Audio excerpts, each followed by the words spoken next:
오늘은 오팔개가 고구마 밭에 나와봤어요.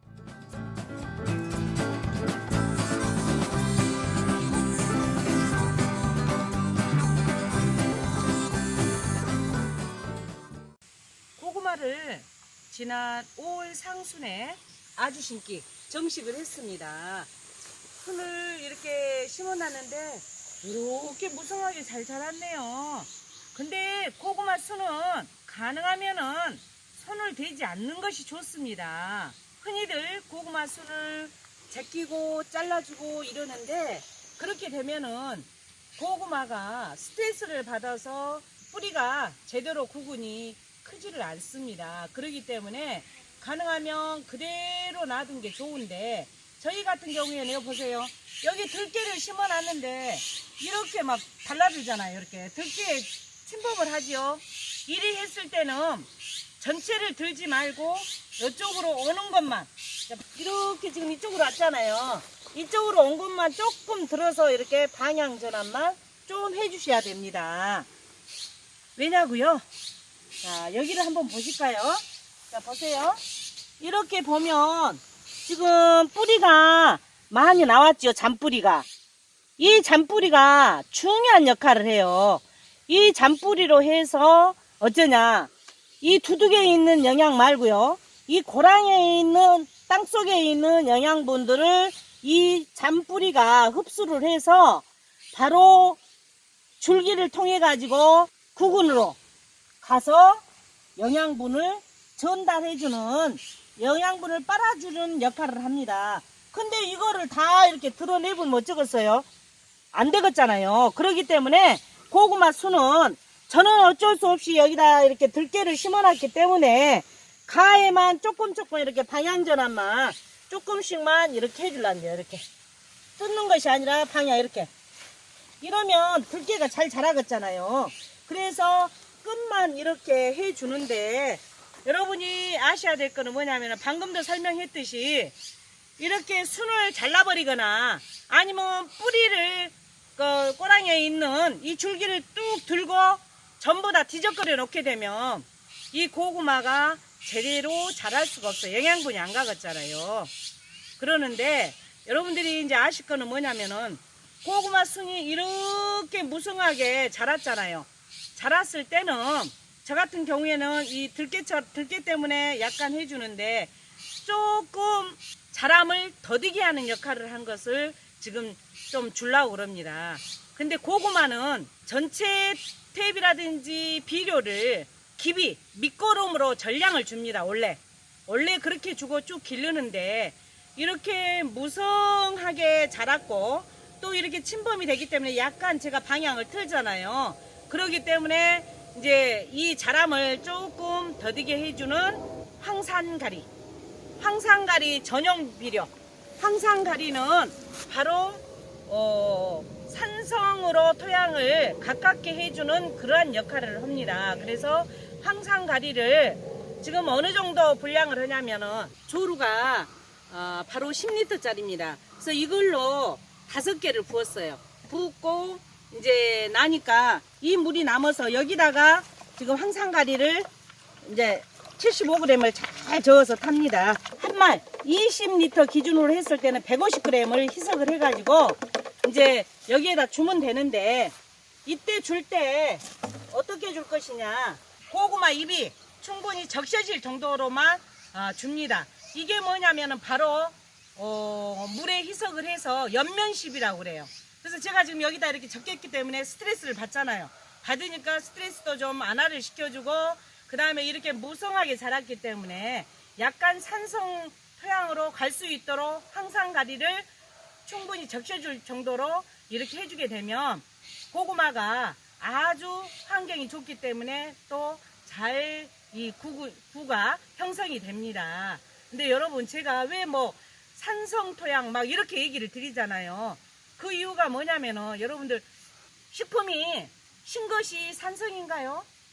물론 신 것이 산성인 것도 있지만 산성이 아닌 것도 많아요.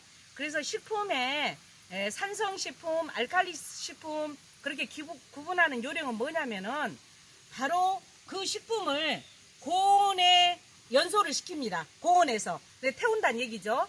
태워가지고 거기에 재가 남는데 그 재를 갖다가 물에다 녹여봐요.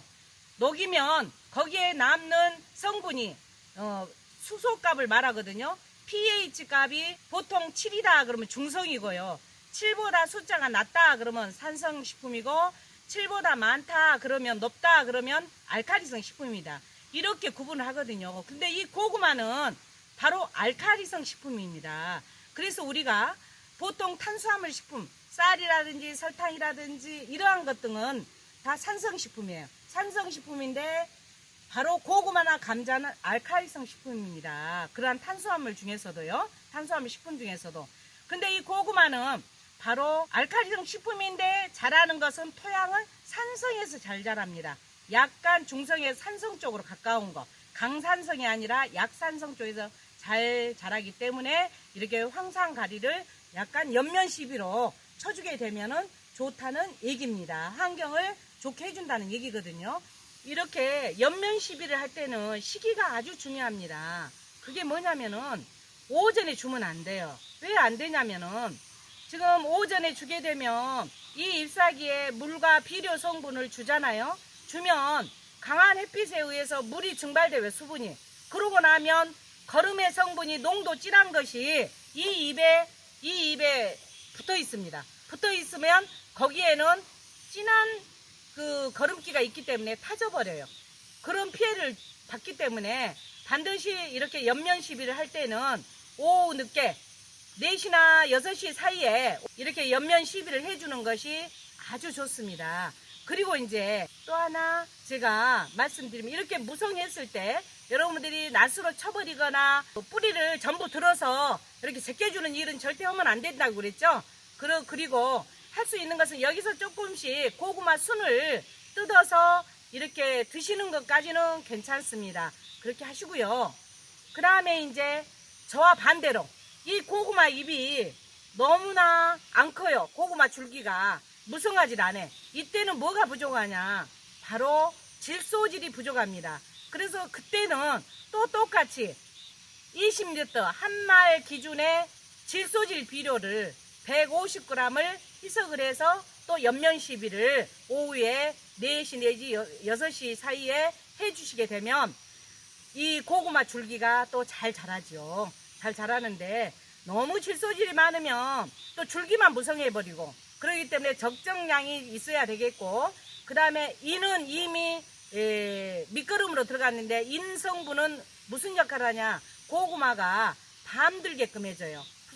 이렇게 하얀 전분질을 많게 해준 것이 인이고 칼리는 바로 고구마를 크게 만들어주는 거예요. 여러분들이 그러한 비료에 대해서도 약간 도움이 되시라고 말씀을 드렸습니다. 자, 지금부터 이제 옆면 시비를 해보여 드리겠습니다.